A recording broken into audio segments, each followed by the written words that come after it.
Hello, my name is Dick Sims, Richard Sims, but my friends call me Dick. I'm 77 years old and I'm a disabled veteran. And the way I was disabled while I was in the service, but I was not disabled in combat. Uh, I was serving on active duty at the time in, and the motorcycle that I was riding to get to my duty station was overtaken by a car, smashed both of my legs, um, broke both of my hips, and messed my feet up in such a way that I still have to have surgery on them every few months in order for me to be able to walk. Um, but when I was discharged, the Veterans Administration took very good care of me. While I was in the service after the accident, the Army took very good care of me. I've heard a lot of bad mouthing about both organizations in this respect in the past few years. In my experience, it's not the case. They always took very good care of me.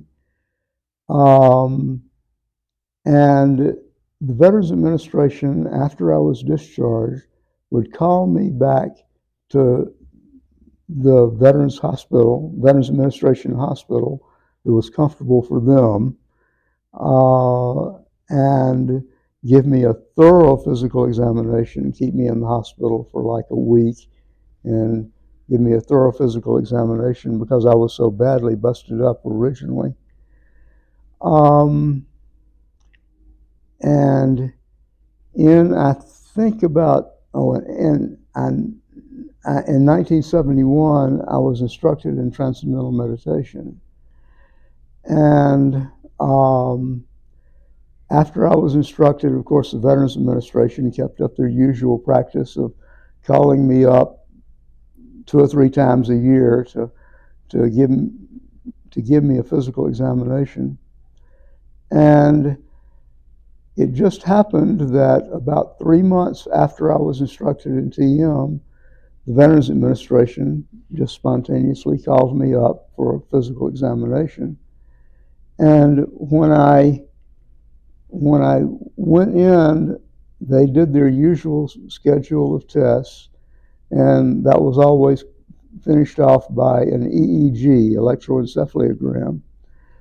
And after they'd finished all of the tests, the neurologist talked to me and he said, "What have you been doing since your last physical examination?"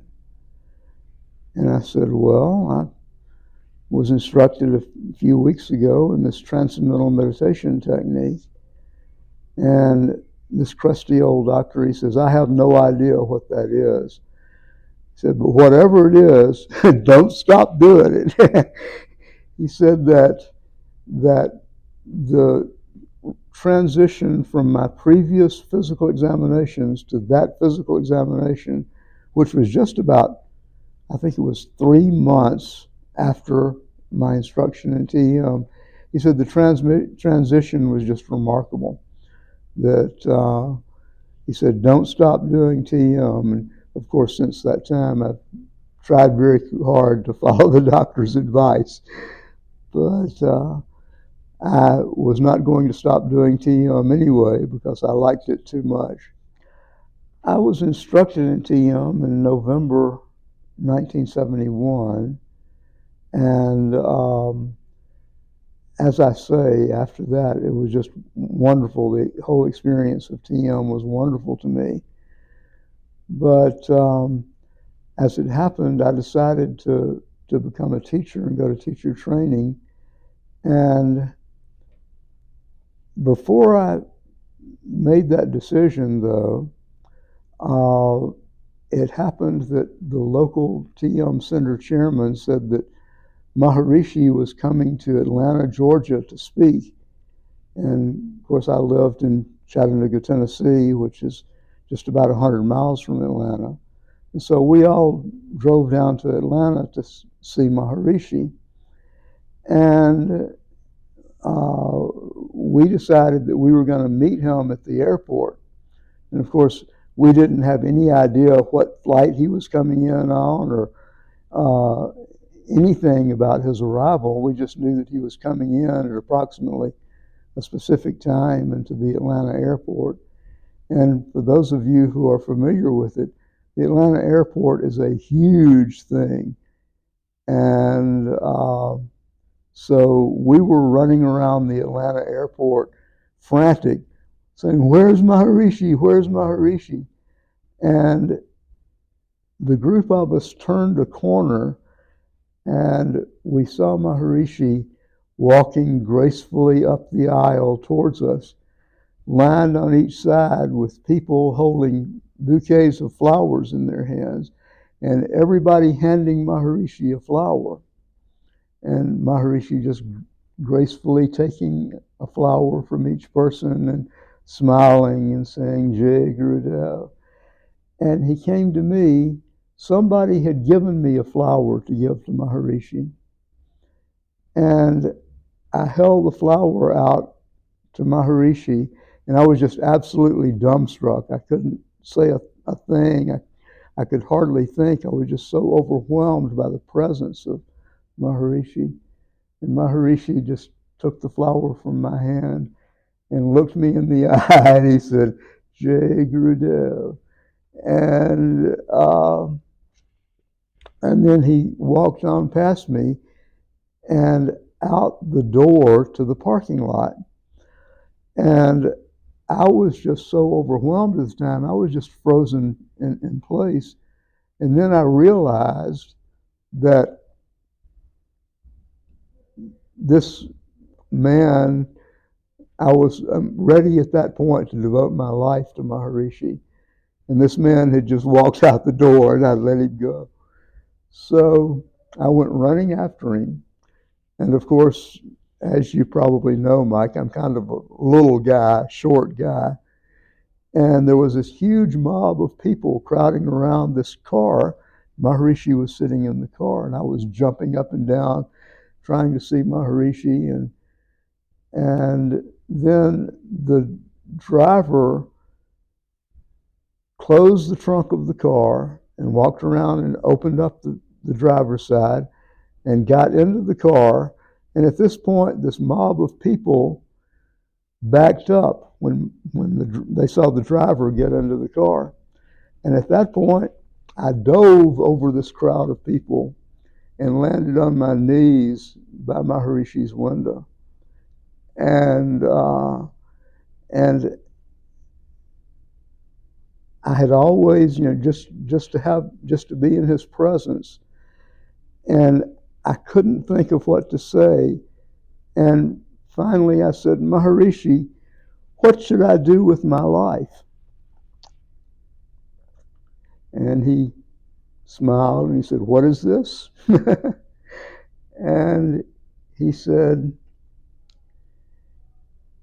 I said, "I wanted to go to teacher training and immediately become a teacher of transcendental meditation, but I'm almost finished with my college degree. What should I do?" And he said, "Go to a long residence course, then decide." And so that's what I did. I went to a long residence course, which happened to be the prelude to the teacher training course. Decided to finish my degree, and that's what I did. Now, I have 2 bachelor's degrees from 2 different colleges, one from University of Tennessee and the other from Maharishi International University. And I am most proud of the degree from MIU, Maharishi International University. But at any rate, I completed my first college degree from the University of Tennessee, and then I went on to get my second degree from MIU. And I'm much more proud of the degree from MIU than I am from the degree from the University of Tennessee. It's much more valuable to me. I have been to India twice, and both times have been amazing experiences. The first time I was in India was in 1980, 1981, and at that time I was on the course that I was on. People were talking about this amazing thing. Maharishi had started talking about this amazing man named Triguna, that they call Triguna Ji. And Triguna was an Indian guru who was supposed to have all of these amazing healing powers. And so at one point I decided that I would go and see Triguna just on my own. And so they were saying at the time that Triguna sees 70 patients or 700 patients a day or something outrageous like that. And when I went to see him, I know that all 700 of them were there because the place was so crowded. It was in a huge amphitheater, and Trigunaji was sitting at the base of the amphitheater, and everybody else was sitting in the benches that were surrounding the perimeter of the amphitheater. And when I walked in, I saw Trigunaji down at the base of the thing, and I sat down on the last remaining seat on the perimeter of the amphitheater. And then for the next hour or so, people were moving up one at a time, and each person speaking individually with Triguna, and each person in the amphitheater moving over the place until they came to the next row, and then they started on down to see Trigunaji. And I got down to the base just right behind Triguna, who, as I say, was his back was to the audience. And the man that was in front of me went and sat down next to Triguna, and Triguna, I saw him just touch the man's wrist and then say something to the man in Hindi. And the man said, "Acha." Said, "Thank you." And then he got up and he walked across the room and walked out on the other side of the room. And I walked up and I sat down next to Trigunaji, and he just reached out and with his index finger, as I recall, just lightly touched my wrist, just briefly. And then he said, "What is it?" And I said, in my typical Tennessee level of intelligence, I said, "What?" He says, "Lazy." And I said, I'm sorry, Trigunaji. I don't speak Hindi. What did you say?" Now understand that Trigunaji is quite a large man, and I'm kind of a small man. And Trigunaji said, he looks me in the eye and he gives me his full darshan, and he says, "Lazy, lazy boy, lazy." And of course, I wanted to crawl under the chair. And Trigunaji's son was sitting across from him taking notes for Trigunaji. And his son was about to fall out of his chair laughing. And so Trigunaji said, "Here, take this." And he was speaking in very broken English. He says, "Take this and go through that door and get this prescription filled." Or rather, his son and other people there were translating and saying these things for him. And so I'm just thoroughly embarrassed by all of this, but everybody's laughing and having a good time with it, so that made me feel okay, I guess. But I went through the other door, and there was like a window off to the side with a grate on it. Um, and so I was directed to go hand the prescription to them. And so I handed this. The prescription was just a bunch of scribbles in Hindi, of course, that that were written on what looked like scraps of paper. And so they took the prescription and they went back and they came back with all of these packages of wrapped up newspapers. And on each package was written in English what I should do with them. And they handed me all of these packages, and these things said, like, take such and such so many times a day and like this, and all these different things. And so I took all of these different packages, they put them in a big sack for me, and I paid and I carried them all out. And I started taking these things and I started feeling great. Now, I was feeling okay to begin with, but after I started taking these things, there were powders and pastes and little capsules and all these different things. And after I started taking them, I just started feeling really great, really terrific. But then I had a problem, and the problem was that I had gone to see Trigunaji just about 2 weeks before I was due to fly back to the United States.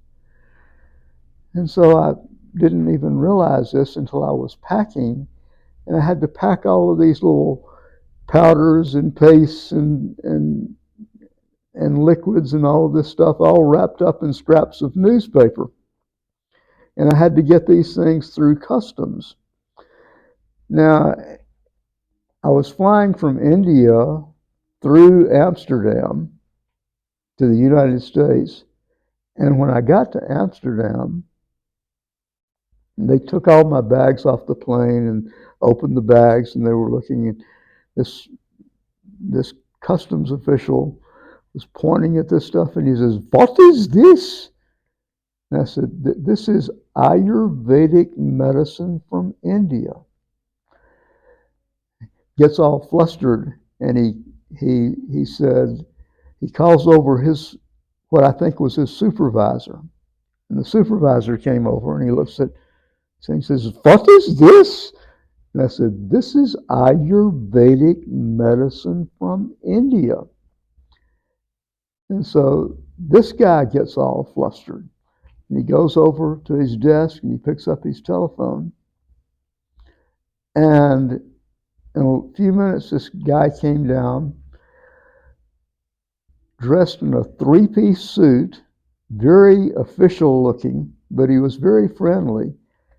And he looked at my open bags and he looked at me, and in perfect English, he said, "What is this?" And I said, "This is Ayurvedic medicine from India." So this man looks at his two subordinates and he says it's Ayurvedic medicine from India.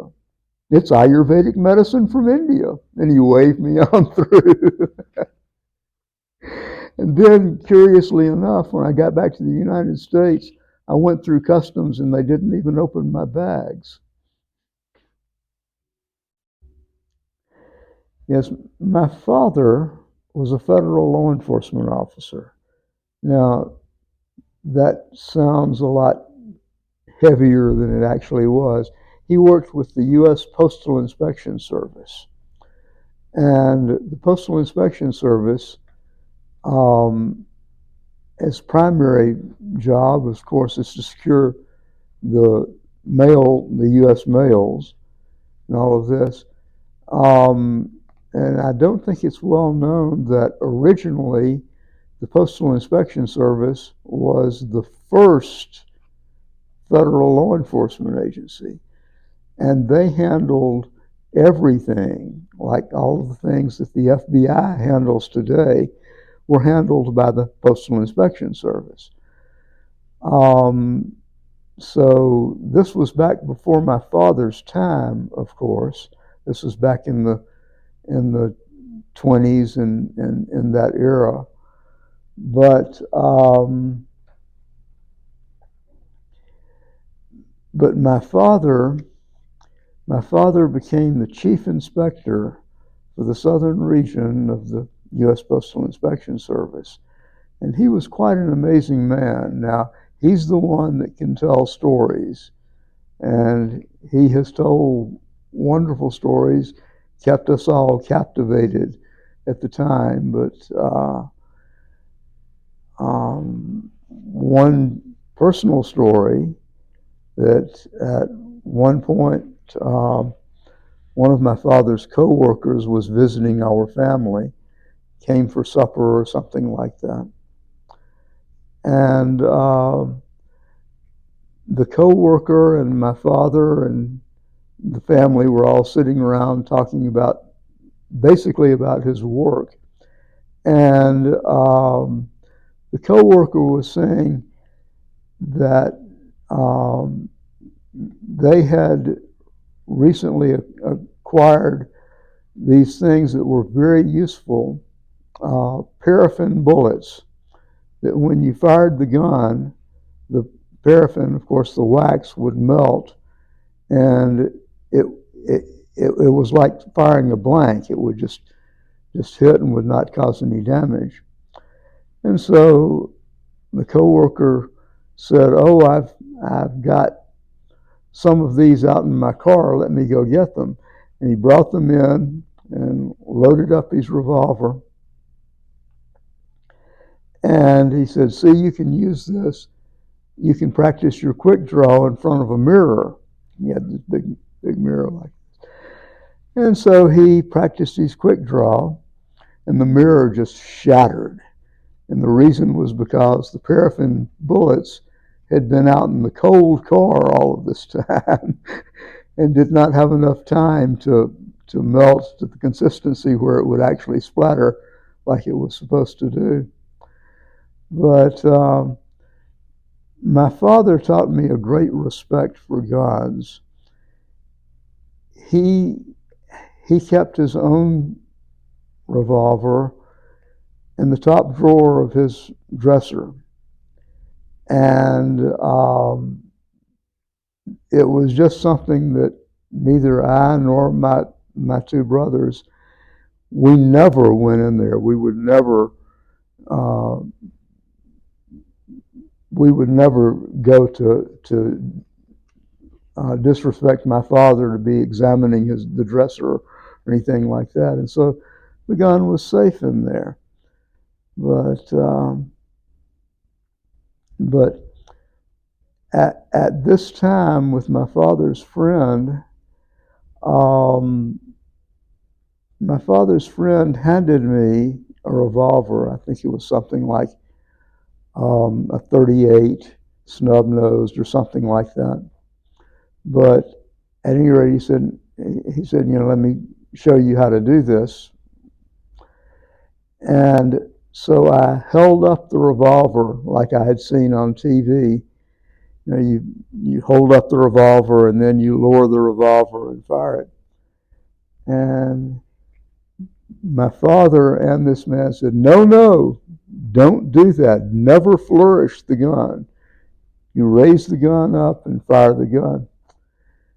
And so I had always remembered that. And again, as I say, I've always had great respect for guns, and actually bordering on fear. I don't like to be around guns, and I don't want to have one myself.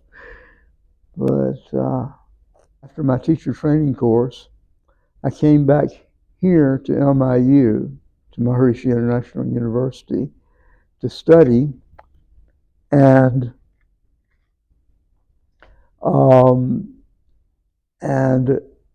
while I was studying here, people were talking about the cities because they had just started the first courses in Europe at the time.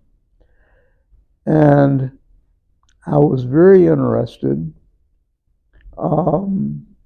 And then I think the following year, I enrolled in the TM City program, and that was an absolutely amazing experience. It's like every experience I've had with TM, everything has been absolutely amazing and wonderful. And the thing that's most interesting to me, I didn't think about it at the time, but looking back, I realized that with every new program that Maharishi introduced, and I always had it in the back of my mind that this just sounds like such a wonderful, amazing program, but I would never be able to do that. With the cities, I would never be able to fly. Now, everybody else on the course could be able to fly, but not me, because I was in that horrible motorcycle wreck that messed me up so badly. But then we took the course, and I was among the first people to lift off. It was amazing. And the liftoff was just absolutely effortless. It just happened.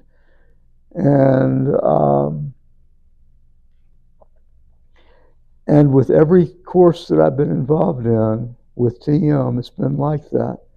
That I'm always thinking I would never be able to do this. But then I trust Maharishi and I go ahead and take the course, and it happens. So, so I have been absolutely sold out to Maharishi and to the TM program, to the TM organization because of that. Because every time he says that I should do something, I do it, and it works out just exactly like he said it would.